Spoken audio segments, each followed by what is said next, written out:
Mr. Forgue. Mr. Forgue. Mr. Forgue. Mr. Forgue. Mr. Forgue.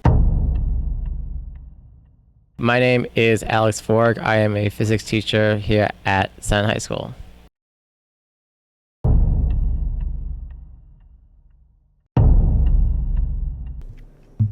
Hey everyone, my name is Emiliano De La Rosa, and for today, I want to bring to light something that I feel doesn't get enough attention. Stuttering. Stuttering is a difference and difficulty in the way one is able to speak. Things like repeating, sometimes their words sound stretched out, or experiencing times when it's hard to get your words out at all. It has nothing to do with one's level of intelligence, or being nervous, or being anxious. And throughout my junior year of high school, I was introduced to my new physics teacher, Mr. Forgue. Mr. Forgue has a stutter, and seeing how he's able to communicate with confidence has helped me learn that communication does not have to be perfect to connect. I am here to share with you all what I've learned from Mr. Forgue about stuttering and to relay the message to be more understanding and patient. Let's jump into it. Most kids, when they start talking, is when you start noticing the stutter. The stutter used to be a lot more severe. I think growing up, I had multiple speech impediments growing up, and the stutter was just one of them. But the thing about the stutter is that it's not one that you can easily get rid of, or it's not one that goes away. You can find ways to manage it or reduce it, but because no one knows what causes stuttering, there's really not like a technique you can do to, cure it, is the a word for it. And so I think growing up, it made things difficult. Having adults tell me that, she was talking too fast, that's why you stutter. But that's not the cause. So I think just constantly being told that it was something I was doing wrong by adults a lot of time didn't feel great. He's not distracted either. Here's another way that might be easier to think about it. What kind of challenges have you faced professionally due to this stuttering, if any? I think perception of maybe my intelligence. People might think I'm much educated because I stutter. I think, especially teaching, I think it's sometimes hard for students to understand what I'm saying if I stutter, if I'm trying to explain something and I can't get it out. Because there's multiple types of stuttering. There's repetition, and then there's blocking, which you're trying to say the word, but the sound doesn't come out. So I think for a job where I got to speak a lot, it's something that I'm constantly aware of and something that I think about a lot and sometimes nervous about when I'm presenting, especially certain wards. I'm like, okay, I'm afraid I'm going to stutter on this ward, and how students are going to react to that, or how people are going to react to that. And I think for me, who eventually future career goals, someone who wants to be a politician, is something that I do think about a lot. Was there ever a turning point in your life where, you might say accepted it, or kind of grew into it, it wasn't an issue really for you anymore? Sure. I think it's something I've always been self-conscious of. And then in college, when I was on the Student Senate, one of the responsibilities of the Student Senate is to approve clubs. And there was someone who started a National Study Association club at the school. And so I went, and I actually got to meet people who also have stutters and be able to talk about how it affects us and ways we manage it, and realizing how far I've come in managing my stutter, how bad it used to be.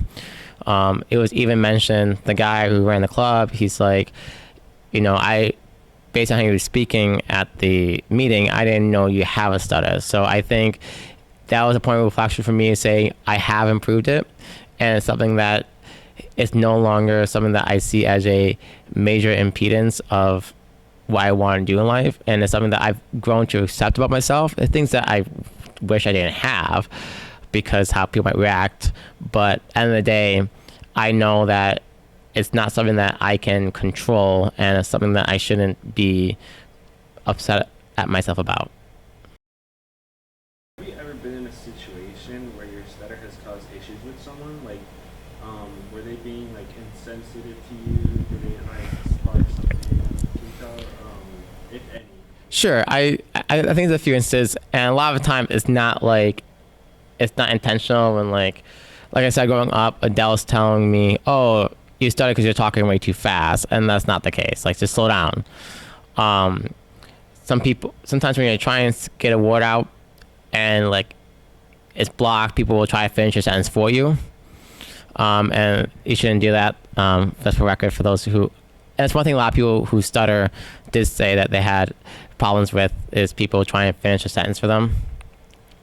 I think there was one time, it was my first year teaching freshmen, and there was a kid who tried to make fun of my stutter.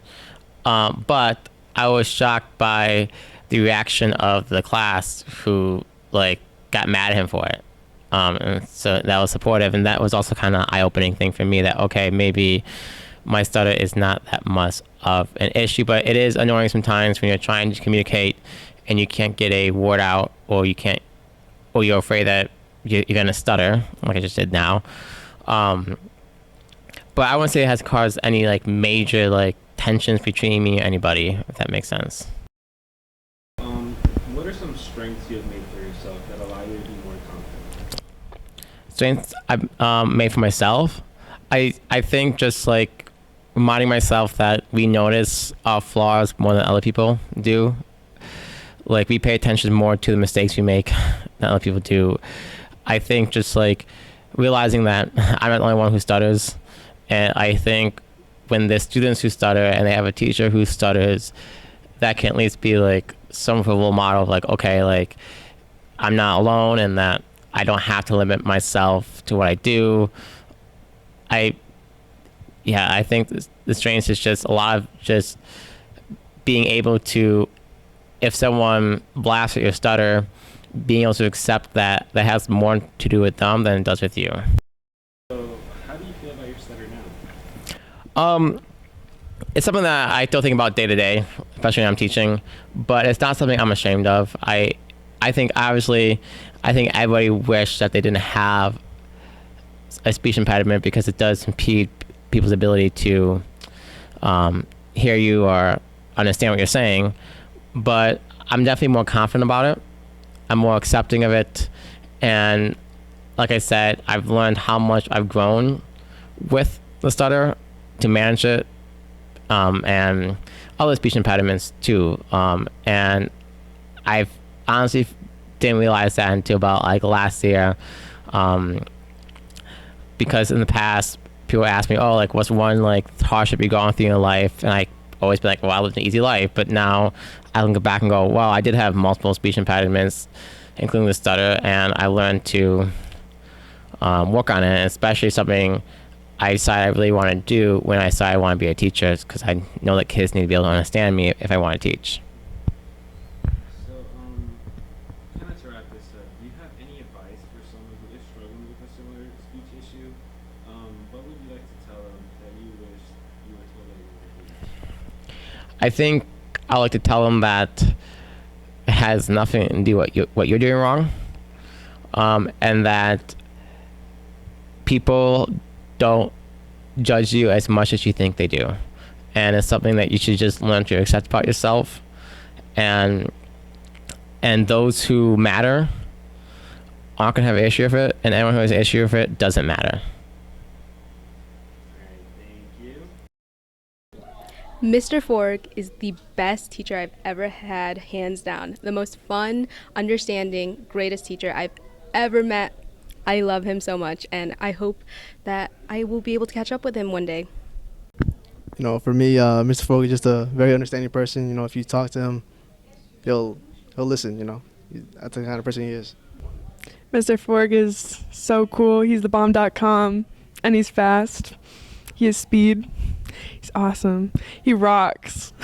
I love Mr. Forgue. He's always trying to get to know his students better and making class fun. Like right now we're making cards, and yeah, he's just the best. Man deserves $1 million at this point.